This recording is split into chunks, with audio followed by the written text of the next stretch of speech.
बादुकात कुछ चीज़ें आपको समझ नहीं आती, लेकिन वक्त के साथ साथ जब हकायक सामने आते हैं तो आपको पता चलता है कि इसके पीछे क्या था। डोनाल्ड ट्रंप जिस तरीके से पाकिस्तान के फील्ड मार्शल आसिम मुनीर और शहबाज शरीफ की तारीफ कर रहे हैं, ये ना तो डोनाल्ड ट्रंप की अपनी शख्सियत का हिस्सा है, ना अमरीकी सदूर कभी ऐसा करते रहे हैं। ये ऐसा क्यों कर रहे हैं, ये वक्त आने पे आपको पता चलेगा। पाकिस्तान जैसे ममालिक और इन जैसे हुक्मरान या डिक्टेटर्स हमेशा अमेरिका के लिए टिश्यू पेपर की तरह इस्तेमाल होते रहे। अमेरिका ने इन्हें इस्तेमाल किया और जब वो इस्तेमाल कर रहे थे तब उन्हें अपनी आंख का तारा बनाया, लेकिन उसके बाद फिर हमने देखा कि इन लोगों का अंजाम कैसा हुआ। माजी में बहुत सारी ऐसी मिसालें हैं। अब आप ये बात अपने ध्यान में रखें कि डोनाल्ड ट्रंप की तारीफ बढ़ती चली जा रही। डोनाल्ड ट्रंप को पाकिस्तान से ऐसा क्या चाहिए? और शहबाज शरीफ साहब जो हैं वो तो आपको पता है शू शाइन बॉय का उनको आलमी सतह पे एक खिताब मिला हुआ है। अब जिस तरह डोनाल्ड ट्रंप ने कंधे से पकड़ के आपके वजीर आजम को अपनी तरफ थोड़ा सा खींचा, ऐसे अपने करीब लगाया अपने साथ, वो बहुत अजीब था। यानी ऐसे जैसे किसी छोटे को नहीं बुलाता कोई। आप चले जाए ना मोटरसाइकिलों वाली या किसी गैराज में ऐसी दुकान पे, तो जैसे वो मालिक अपने छोटे को नहीं बुलाता, ऐसे वो शहबाज शरीफ को ट्रीट कर रहा था। और शहबाज शरीफ उसमें जो है उछल उछल के अपना कॉन्फिडेंस शो कर रहे थे। मुझे हैरत होती है, कोई डेकोरम होता है, कोई इज्जत होती है। एक एटमी मुल्क का वजीर आजम है और जिस तरह डोनाल्ड ट्रंप उन्हें ट्रीट कर रहा है तो शहबाज शरीफ उसमें खुश हो रहे हैं, उनके लोग भी खुश हो रहे हैं कि जनाब कमाल हो गया। पहले आप ये देख लें डोनाल्ड ट्रंप ने तारीफ की क्या है, और अल्लाह खैर करे। मुझे लगता है कोई बड़ा काम इन्होंने पाकिस्तान से लेना है या कोई कार्रवाई इन्होंने बड़ी डालनी है, क्योंकि नॉर्मली ऐसे अमेरिकन करते नहीं है, उनका तरीकेकार नहीं है ये। तो अता तारड़ ने इसके ऊपर लिखा और वो बताया, वैसे सारे ही लिख रहे हैं, यही रिपोर्ट हुआ हर जगह पे। अब अता तारड़ का मैंने जिक्र क्यों किया, आगे जाके आपको बताता हूँ। वजीर आजम शहबाज शरीफ को बहुत पसंद करता हूँ। फील्ड मार्शल सैयद आसिम मुनीर बहुत आला सलार और बहुत जबरदस्त फाइटर है। अच्छा, सैयद उसने नहीं कहा था, ये अता तारड़ ने अपने से डाला है और गलती होगी, हाफिज भी साथ डालना चाहिए था। पाकिस्तान और भारत की जंग में बहुत शिद्दत इख्तियार कर रही थी। हमने अपना किरदार अदा करते हुए इस जंग को रुकवाया। जंग के दौरान 11 तैयारे गिराए गए। अच्छा, ना सिर्फ 11 तैयारे गिराए गए बल्कि उन्होंने कहा जी बड़े कीमती तैयारे गिराए गए। अब तैयारे 11 हो गए। ये 6 से सिलसिला शुरू हुआ, 7, 8, 9, 10, अब 11 हो गए। डोनाल्ड ट्रंप को या अमेरिका को पाकिस्तान से कोई ऐसा काम पड़ गया है जो काम निकालने के लिए अब वो खुशामद भी कर रहे हैं। देखिए क्या काम हो सकता है। एक तो देखें गजा के हवाले से उन्होंने पाकिस्तान को इस्तेमाल किया और तमाम मुस्लिम ममालिक को उन्होंने आगे लगाया। अभी उन्होंने $7 अरब बोर्ड ऑफ पीस की मीटिंग में इकट्ठे किए हैं। इसमें कतर ने $1 अरब दिया, सऊदी अरब ने पैसे दिए, अरब ममालिक ने ज्यादातर पैसे दिए हैं, जबकि कुछ ममालिक जो है वो इसके अंदर फौज दे रहे हैं। जिन ममालिक ने अभी तक फौज भेजने का बाकायदा ऐलान कर दिया उनमें इंडोनेशिया, मराकश, कजाकिस्तान, कोसोवो और अल्बानिया ये ममालिक हैं जिनका ऐलान कर दिया गया कि 5 मुल्क अपनी फौज भिजवा रहे हैं। इसके बाद और ममालिक भी अपनी फौज भेजेंगे। पाकिस्तान अपनी फौज भेजना चाहता है, लेकिन पाकिस्तान ये चाहता है कि पाकिस्तानी फौज की या किसी फौजी की कोई मुठभेड़ ना हो वहां फलस्तीनियों के साथ या हमास के साथ।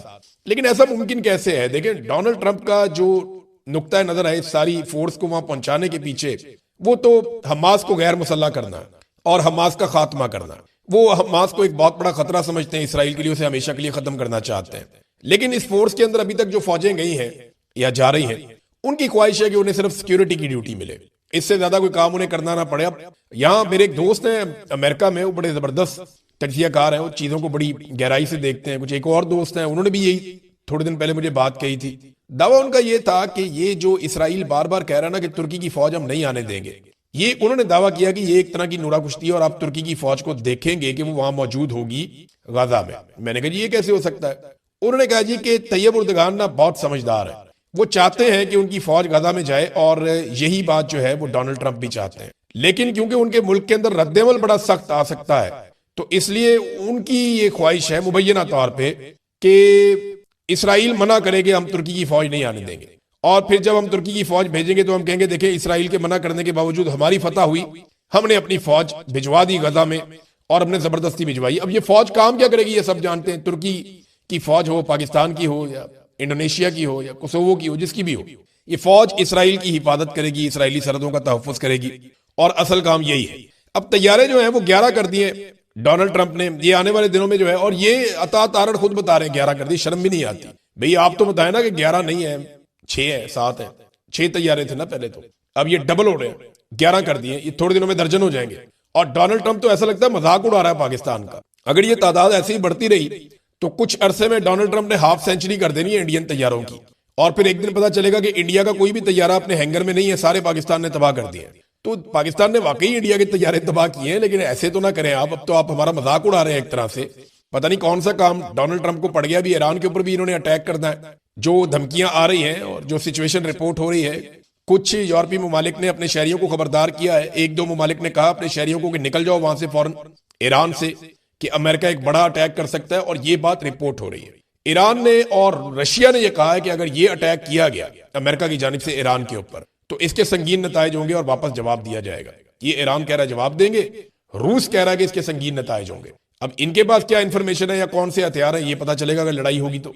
लेकिन अमेरिका चाहे ईरान के साथ लड़ाई करे, चाहे उसके चीन के खिलाफ मफादात हो, चाहे उसे खित्ते के अंदर मादनियात के मामला देखने, कुछ भी करना हो, अमेरिका को पाकिस्तान की जरूरत इस रीजन में कुछ हद तक पड़ेगी, अगर तो वाकई वो इन पंगों के अंदर आना चाहता है।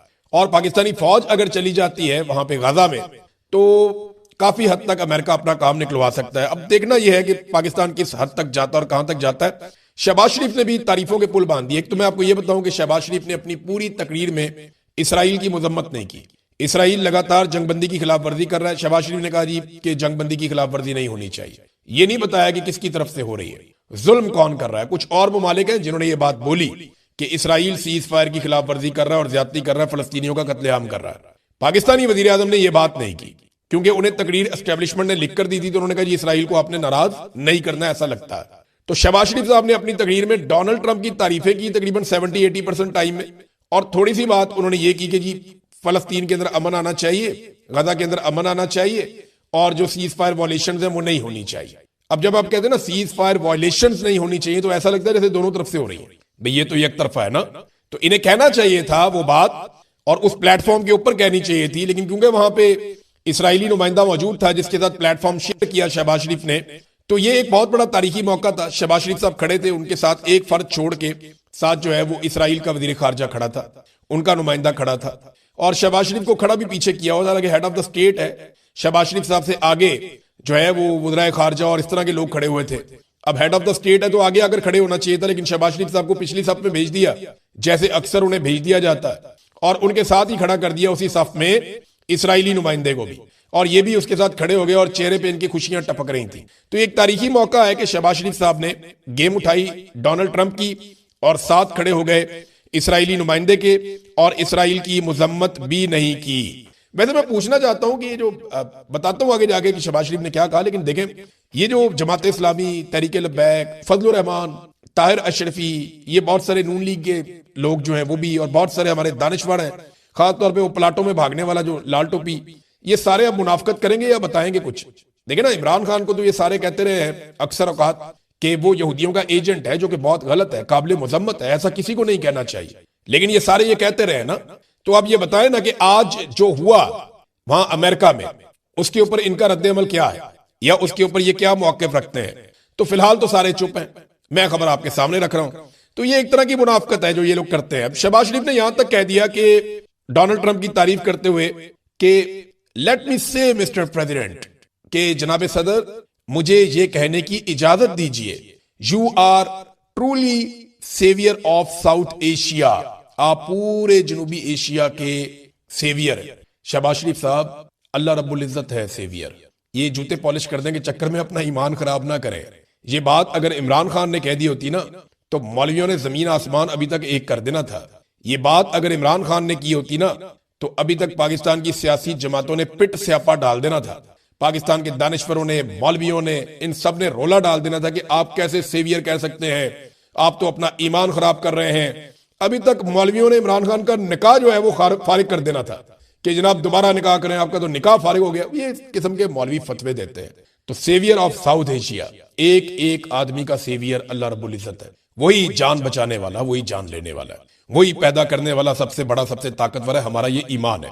लेकिन शहबाज शरीफ साहब फरमाते हैं कि Donald Trump is the saviour of South Asia, और वो बड़ी तारीफें की उन्होंने डोनाल्ड ट्रंप की। डोनाल्ड ट्रंप भी अपने नोबेल पीस प्राइज, अमन के लिए उनका किरदार, वो इस पे बातें करते रहे। उसकी कमजोरी है डोनाल्ड ट्रंप की, और ये इनको समझ आ गई, तो ये गेम उठा के रखते हैं। गार्डियन ने इसको कैसे देखा ये देखे आप।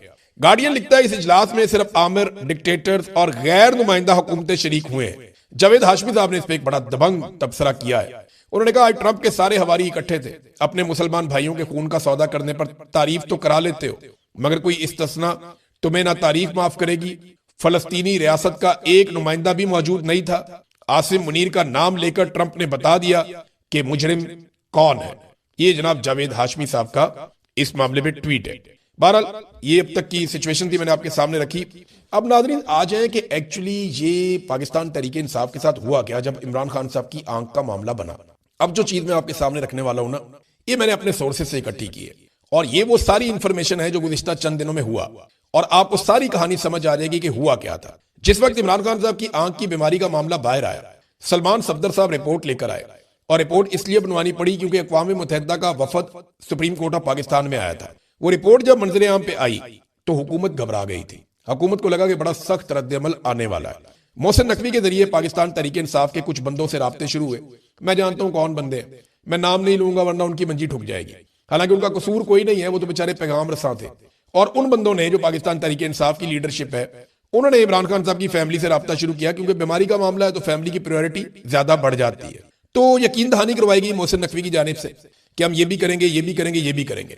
लेकिन अपना दबाव बरकरार रखने के लिए पाकिस्तान तहरीक इंसाफ ने इस्लामाबाद के रेड जोन में मम्मी डैडी किस्म के धरने दे दिए और उसके ऊपर भी हुकूमत ने अपना चेक रख दिया कि दरवाजों के अंदर बंद करो, इन्हें बाहर नहीं निकलने देना, प्रॉपर इनको घूमने फिरने नहीं देना हमने। तो वो मम्मी डैडी किस्म के जो धरने थे बिल्कुल होम्योपैथिक किस्म के, उनसे हुकूमत को फर्क कोई नहीं पड़ा और पाकिस्तान के अंदर कोई काबिल जिक्र लोग निकले नहीं। यानी जिस तरीके से लोगों को लीडरशिप ने निकालना था, लीडरशिप तो सारी गायब हो गई और बाकी पहुंच गई इस्लामाबाद के रेड जोन में और उन्होंने अपने आप को 3 इमारतों के अंदर बंद कर लिया।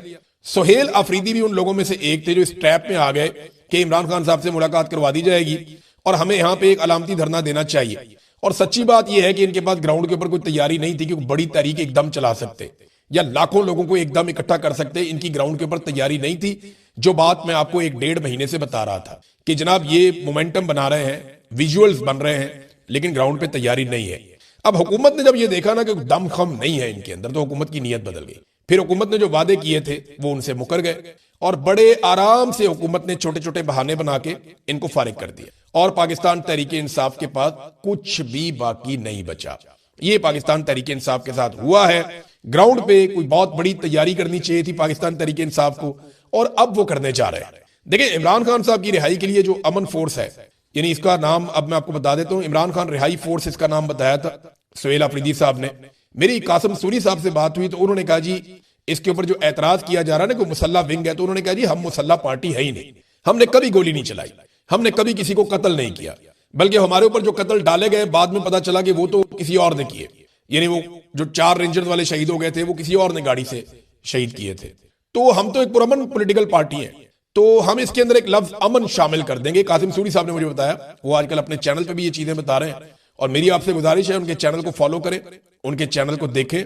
मैं देख रहा हूं पिछली चंद वीडियो से थोड़ा सा हो सकता है फायरवॉल सारे उन पे लगा दिए हो गवर्नमेंट ने, या उनके ऊपर भी फायरवॉल की जद आ गई हो क्योंकि एकदम लाखों में गई उनकी वीडियोस और फिर एकदम नीचे चली गई। तो आप सबसे गुजारिश है कि कासिम सूरी साहब की वीडियोस भी देखें ताकि उन्हें भी सपोर्ट मिले और उनके जरिए से पाकिस्तान में जमहूरियत को सपोर्ट मिले। तो अभी जनाब ये इमरान खान रिहाई अमन फोर्स इसका नाम रखा जाएगा, इकराफ, IKRAF, इकराफ, इमरान खान रिहाई अमन फोर्स। और ये बहुत बड़ी तैयारी करने जा रहे हैं मेरी इतला के मुताबिक। इस वक्त पाकिस्तान तहरीक इंसाफ में इस आइडिया को लेकर कुछ जगहों पे बेचैनी है। कुछ लोगों को लगता है कि हमारा हक ना मारा जाए, कुछ लोगों को लगता है कि ये तो हमसे बड़ी चीज बनने जा रही है, कुछ लोगों को लगता है कि ये तो एक बहुत बड़ा तसादुम शुरू हो जाएगा, कुछ लोगों के ऊपर एजेंसियों का दबाव है कि ये काम आपने होने नहीं देना। तो हर एक के अपने अपने तहफुजात हैं, लेकिन बहुत सारे लोग इसके साथ खड़े हैं, इस कॉज के साथ कि ठीक है बनाओ एक बहुत बड़ी फोर्स नौजवानों की और ये घी सीधी उंगली से नहीं निकलेगा। और यही वो स्ट्रीट मूवमेंट है जिसके बारे में इमरान खान साहब ने कहा था। अब ये होगा क्या, देखिए इसके अंदर यूथ विंग भी होगी, इसके अंदर खवातीन विंग भी होगी, लॉयर विंग भी होगी, स्टूडेंट विंग इसके अंदर होगा, आम नौजवान, ताजर विंग, उलमा विंग, यानी बहुत सारी पाकिस्तान तहरीक इंसाफ या अपोजिशन के जितने लोग हैं जो अलग अलग तरह से हैं या आवाम के अलग अलग तरह के जो पूरे एक पोर्शन है वो सारे इसके अंदर शामिल हो जाएंगे। तो ये इनका टारगेट बहुत बड़ा है, बहुत बड़ा टारगेट है। मैं अभी बता नहीं रहा, वो खुद ही अनाउंस करेंगे। एक बड़ा टारगेट उन्होंने रखा है कि इतने नौजवान हमने खैबर पख्तूनख्वा से इकट्ठे करने और फिर पंजाब से इतने, फिर बलूचिस्तान और सिंध का, आजाद कश्मीर का, गिलगित बल्तिस्तान का, हर जगह का उनका अपना एक टारगेट है कि बड़ी तादाद में लोगों को इकट्ठा किया जाएगा। फिर ये लोग क्या करेंगे उसका भी पूरा मंसूबा है। तो ये बड़ा काम होने जा रहा है आने वाले दिनों में। देखिए, मैं मायूस कभी नहीं होता और मैंने आपको कहा कि मैं आपको मायूस होने नहीं दूंगा। अब लड़ाई लड़नी जो है, इसमें कभी आप नीचे गिरेंगे, कभी आप उठेंगे, कभी आपको चोट लगेगी, कभी आप चोट पहुंचाएंगे, कभी आप पीछे हटेंगे, कभी आप आगे बढ़ेंगे, कभी आपको शिकस्त होगी, कभी आप शिकस्त देंगे। लड़ाई तो लंबी चलेगी। इमरान खान साहब बाहर आ जाएंगे ना, ये लड़ाई फिर भी चलेगी और ये चलती रहेगी। इस लड़ाई में पाकिस्तानियों को एक दिन जीतना है और एक दिन पाकिस्तानी जीत जाएंगे इंशाल्लाह। तो ये एक बहुत बड़ा फैसला है और इस पे मेरी इत्तला के मुताबिक एस्टेब्लिशमेंट ने फौरी तौर पे इंफॉर्मेशन गैदरिंग शुरू की है कि ये आइडिया क्या है, इसके अंदर क्या होगा, कौन लोग इसको लेकर आ रहे हैं और उनको रोकना कैसे है।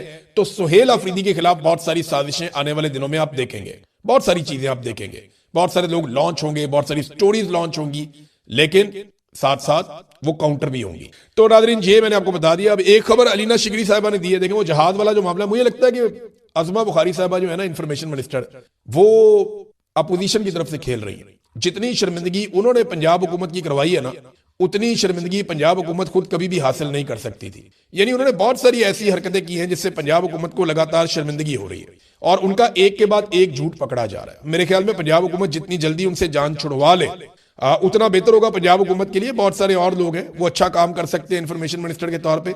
अब अलीना शिगरी साहिबा ने ये जहाज वाला जो इन्होंने एक ब्लंडर किया, उस पर उन्होंने एक खबर दी है, मैं आपके सामने रखता हूं। उन्होंने कहा, जी मरियम नवाज अपने दौरों के लिए पाकिस्तान एयरफोर्स का जहाज इस्तेमाल करती रही है जो टैक्स दहिंदगान के पैसे से चलता है। इस जहाज के अंदर मौजूद सीट कवर्स, उनका रंग मरियम नवाज को पसंद नहीं आया था। फिर बताया जा रहा है कि जहाज की सीटों के कवर तब्दील करने पर तकरीबन 1.5 करोड़ रुपया खर्च किया गया कि मरियम नवाज साहबा को एयरफोर्स के जहाज के अंदर सीटों का रंग पसंद नहीं है, लिहाजा सीटों का रंग तब्दील कर दिया जाए।